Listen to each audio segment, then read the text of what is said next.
मेरा right foot literally पूरा ऊपर है, थर्ड गियर पे टॉर्क पे गाड़ी यहाँ पर चढ़ रही है ब्रिज। अगर मैं यहाँ से फोर्थ गियर भी डालता हूँ फिर भी देखो इजीली क्रॉल कर रही है। 100-120 भी एकदम स्टेबल ये चलने वाली है, ये आप चेक कर सकते हो। इतना लाइट स्टीयरिंग है, आप सिंपली ऐसे उंगलियों से टर्न कर सकते हो। 80 की स्पीड पे लेन भी चेंज कर रहे हो, लाइक कुछ इस टाइप से, ये आप चेक करो। अगर आप इसे शार्प लेन्स भी चेंज कर रहे हो, गाड़ी एकदम स्टेबल चलने वाली है। तो अगर आप किया सेल्टॉस का पेट्रोल वेरिएंट ले रहे हो या क्रेटा का पेट्रोल वेरिएंट ले रहे हो तो फिर भाई माइलेज से कोई उम्मीद मत रखना। बाकी जो features from the base variant दे दिए ना, मतलब मैं आपको HT ऑप्शनल के फीचर गिनाता हूँ। ये मॉडल सबसे वैल्यू फॉर मनी है अगर आप डीजल लेने जा रहे हो।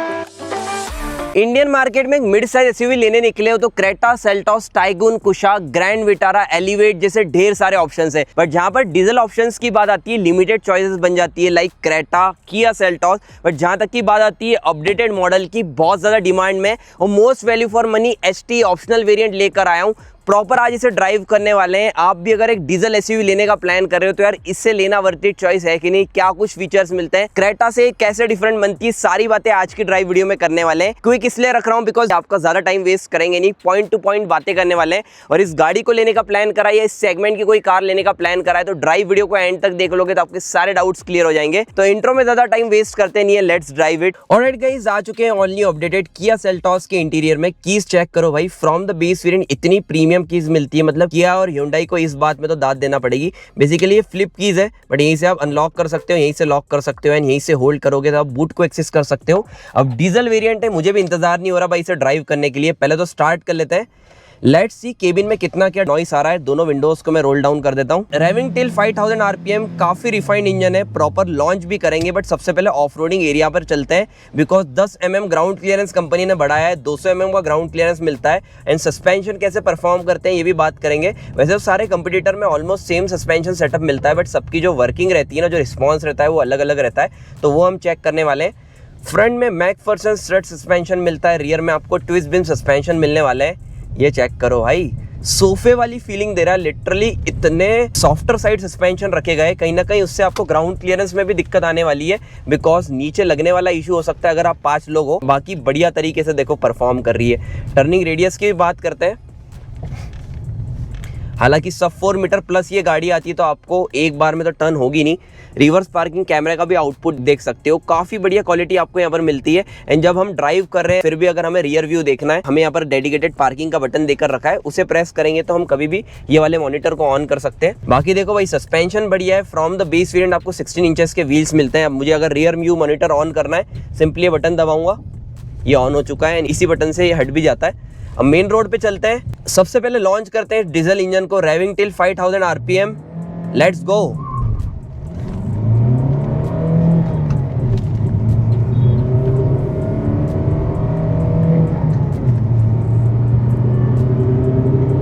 नो डाउट गाइज यार, पावर डिलीवरी तो बहुत ही बढ़िया है। डीजल का एक अलग सा पुल बैक आपको यहाँ पर फील कराने वाली है और 100 कब चली जाती है पता नहीं लगता।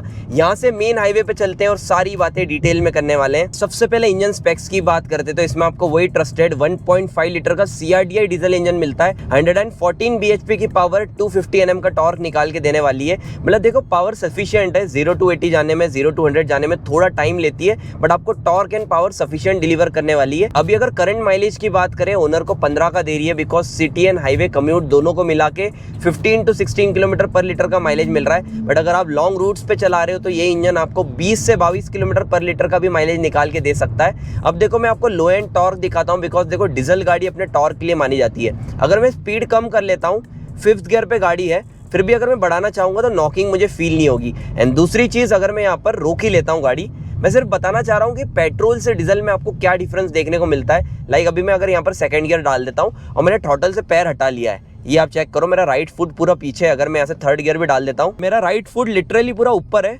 3rd गियर पे टॉर्क पे गाड़ी यहाँ पर चढ़ रही है ब्रिज। अगर मैं यहाँ से 4th गियर भी डालता हूँ फिर भी देखो इजीली क्रॉल कर रही है। करीबन 0.7 मतलब 700 RPM पे गाड़ी इजीली क्रॉल कर रही है। 1000 RPM के आसपास ये गाड़ी 30 की स्पीड पे क्रॉल कर रही है। तो ये एक डीजल गाड़ी का अपना फील रहता है। और अगर मैं 4th गियर से भी बढ़ाने जाता हूँ, 250 Nm का टॉर्क आपको एक सर्टेन RPM के बाद, मतलब देखना आप जैसे 2-2.5 हज़ार गाड़ी क्रॉस करेगी RPM, एक सडन पुल बैक आपको फील कराने वाली है। तो नो डाउट देखो पावर डिलीवरी जो गाड़ी की है ना, गजब है। मतलब देखो 100-120 भी एकदम स्टेबल ये चलने वाली है, ये आप चेक कर सकते हो। एंड अगर 120-130 पे भी ऐसे शार्प लेन्स ले रहे हो या इमीडिएट आप ब्रेकिंग कर रहे हो, कहीं भी आपको ऐसा नहीं लगेगा कि गाड़ी आउट ऑफ लेन जा रही है, बिकॉज चारों ही व्हील्स में आपको डिस्क मिल जाते हैं और गाड़ी की जो NVH लेवल्स है, अंदर आपको नॉइस, वाइब्रेशन, हार्शनेस कुछ भी फील नहीं होने वाला। मतलब लिटरली डीजल इंजन इतना साइलेंट कैसे हो सकता है, अंदर आपको बिल्कुल भी स्पीड का पता नहीं लगता। 6 गियर कंपनी ने देकर रखा है, अगर आपको ज़्यादा माइलेज की रिक्वायरमेंट है टॉप स्पीड्स पे आप सिंपली यहाँ पर क्रूज डाल दो एंड आप चला सकते हो। देखो क्रूज भी आपको इस मॉडल से मिल जाता है, तो ये देखो 107 की स्पीड पे यहाँ पर क्रूज डल चुका है एंड ये सबसे वैल्यू फॉर मनी वेरिएंट में ड्राइव कर रहा हूँ। हालांकि कंपनी ने बेस मॉडल से ही आपको 10.25 इंचेस की डिस्प्ले, साथ ही में LED लाइट जैसे ढेर सारे फीचर्स दे दिए, तो नो डाउट देखो गाड़ी चलने में बहुत बढ़िया है। 80-100 इस गाड़ी से आप इजीली कम्यूट कर सकते हो, मतलब क्रूज पे डाल दो, बढ़िया चलने दो, ये वाला पूरा सीन रहने वाला है। इमीडिएट ब्रेकिंग करते हैं भाई, पीछे कोई भी नहीं आ रहा। 100 की स्पीड पे एक बार ब्रेक टेस्ट करके दिखाता हूँ, ये देखो बढ़िया तरीके से गाड़ी रुक गई, ये चेक करो आप। स्टीयरिंग भी भाई इतना लाइट है ना, लिटरली आप उंगलियों से टर्न कर सकते हो, ये चेक करो इतना लाइट स्टीयरिंग है, आप सिंपली ऐसे उंगलियों से टर्न कर सकते हो। बाकी ओवरऑल गाड़ी चलने में बहुत ही बढ़िया है। अंदर बैठने के बाद आपको जज करने में कोई भी इशू नहीं आता, बड़ा सा डैशबोर्ड आपको यहाँ पर मिलता है। कूलिंग भी गाड़ी की बहुत ही बढ़िया है, ORVMs भी आपको बड़े से मिल जाते हैं और एज सच आप देखोगे दोनों ही साइड आपको कोई ब्लाइंड स्पॉट भी नहीं बनता है। एंड आपको एक बार मैं स्टेबिलिटी भी गाड़ी की चेक कराता हूँ। अगर आप 80 की स्पीड पे लेन भी चेंज कर रहे हो, लाइक कुछ इस टाइप से, ये आप चेक करो, अगर आप इसे शार्प लेन्स भी चेंज कर रहे हो, गाड़ी एकदम स्टेबल चलने वाली है। मोनोकॉक फ्रेम पे गाड़ी आती है, फ्रंट व्हील ड्राइव आती है, तो काफी स्टेबल रहने वाली है। अब देखो क्रेटा भी काफी फीचर लोडेड गाड़ी है, अब वर्डी के लिए आप वेट करना, उसमें हम सारी बातें करेंगे कि आपको कौन सी गाड़ी की ओर जाना चाहिए। बाकी ये डी कट आपको स्टीयरिंग व्हील मिलता है, थोड़ा बड़ा जरूर है, क्रेटा में आपको थोड़ा कॉम्पैक्ट स्टीयरिंग व्हील मिलता है। अब इस सेगमेंट में आपको ग्रैंड विटारा भी मिल जाती है, होंडा एलिवेट भी मिल जाती है, स्कोडा कुशाक, फोक्सवैगन टाइगून, बहुत सारे ऑप्शन है। टाटा सियारो को कैसे भूल सकते हैं, बहुत सारे ऑप्शन है। बट मेनली डीजल इंजन सिर्फ 3 गाड़ियां दे रही है इस सेगमेंट में, क्रेटा दे रही है, सेल्टॉस दे रही है, साथ ही में आपको सियारा मिल जाती है। बाकी आप नेक्सॉन देखोगे, ये सब गाड़ियां सब 4 मीटर के अंदर आ जाती है और कुछ गाड़ियां 7 सीटर आ जाती है, लाइक XUV 700 एंड सफारी।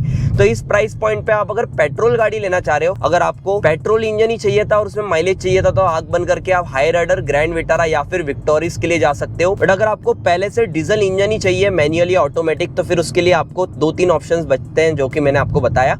अब इसमें देखो माइलेज तो आपको गाड़ी बढ़िया निकाल के देने वाली है और ये जो इंजन है ना, ये भी बहुत प्रूवन है।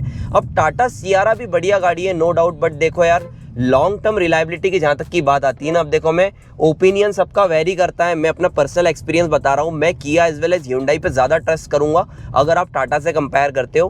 Build quality no doubt Tata की थोड़ी बेटर हो सकती है, बट अगर आप देखोगे तो ओवरऑल बिल्ड क्वालिटी इस गाड़ी की भी बढ़िया है। मतलब आपको 6 एयरबैग्स मिल जाते हैं, ABS EBD जैसे सारे फीचर्स मिल जाते हैं और जिस हिसाब से इसकी कंट्रोलिंग है ना, मतलब बढ़िया कॉन्फिडेंस ये गाड़ी निकाल के देती है। तो ओवरऑल ऑप्शंस ढेर सारे आपको इंडियन मार्केट में मिल जाएंगे। पेट्रोल इंजन लेना था तो मैं बोलूंगा किया के लिए भी मत जाना, Hyundai के लिए भी मत जाना, बिकॉज कस्टमर्स इन ब्रांड की गाड़ियां सिर्फ डीजल के लिए लेते हैं। तो अगर आप किया सेल्टॉस का पेट्रोल वेरिएंट ले रहे हो या क्रेटा का पेट्रोल वेरिएंट ले रहे हो, तो फिर भाई माइलेज से कोई उम्मीद मत रखना। मेरे फ्रेंड सर्कल में Seltos as well as Creta petrol engine से भाई सिटी में तो सिंगल डिजिट माइलेज देते हैं, किसी किसी के ऑटोमेटिक वेरिएंट्स तो और भी कम देते हैं। मतलब आप अगर पेट्रोल का माइलेज देखते हो ना भाई, 12 से 14 किलोमीटर पर लीटर का रहने वाला है। वहीं आप अगर डीजल देखते हो तो आपको सिटी में ही 15-16 का माइलेज और हाईवे पे आपको 18 से 20 का माइलेज ये गाड़ी निकाल के दे देगी। ओवरऑल बढ़िया है। देखो सेल्टॉस अभी बहुत ज्यादा हाइप में इसलिए हो गई बिकॉज जब से ये गाड़ी अपडेट लेकर आई, front looks rear looks change तो कंपनी ने कर दिए, एडवांस कर दिए। बाकी जो features from the base variant दे दिए ना, मतलब मैं आपको HT ऑप्शनल के फीचर गिनाता हूँ। ये मॉडल सबसे वैल्यू फॉर मनी है अगर आप डीजल लेने जा रहे हो, बिकॉज देखो आपको क्या क्या फीचर्स मिलते हैं। क्रूज कंट्रोल आपको यहाँ पर मिल रहा है, डिजिटल स्क्रीन मिल रही है, 60/40 स्प्लिट सीट मिल रही है, लेदर इंसर्ट्स आपको यहाँ पर मिल रहे हैं, चारों power window control, 1 touch up and down के साथ सारे फीचर्स आपको इस गाड़ी में भर भर के मिल रहे हैं। तो भाई और क्या ही चाहिए। एंड्रॉइड ऑटो, एप्पल कारप्ले जैसे फीचर्स भी आपको सपोर्ट कर लेगा और गाड़ी बहुत रिलायबल है। देखो पुरानी सेल्टॉस यहाँ पर देख सकते हो, कैरेंस भी, मतलब किया की गाड़ी आपको इंडियन रोड्स पे अच्छी खासी देखने को मिल जाएगी और पुरानी सेल्टॉस के कंपैरिजन में लुक्स काफी ज्यादा अट्रैक्टिव कर दिए। मतलब मैं ऐसा नहीं बोलूंगा पुरानी सेल्टॉस बेकार है, बिकॉज भाई पुरानी सेल्टॉस का भी अपना मजा था और वो गाड़ी उस टाइम के लिए बढ़िया थी। अभी के टाइम को देखते हुए ये डिजाइन काफी बढ़िया है। देखो पंच जो देती है ना सेकेंड गियर पे, मजा आने वाला है। तो overall according to me 15 lakh रुपए तक का बजट है तो फॉर श्योर आप इस गाड़ी के लिए जा सकते हो। 15-16 लाख डालना वर्थ है। अगर आप 20 लाख के प्राइस पॉइंट पे जाते हो तो आपको 7 सीटर ऑप्शंस मिल जाते हैं और भी ढेर सारे ऑप्शंस इंडियन मार्केट में मिल जाते हैं। बाकी इस प्राइस पॉइंट पे गाड़ी for sure value for money रहने वाली है। आज के ड्राइव वीडियो को एंड करते हैं। आई होप आपको वीडियो में मजा आया होगा। किया के हॉर्न का भी अलग ही फील है। वीडियो यहाँ तक देखी हो, अच्छी लगी हो तो यार लाइक करना, चैनल को सब्सक्राइब कर लेना। सो मिलते हैं ऐसे इंटरेस्टिंग कंटेंट के साथ।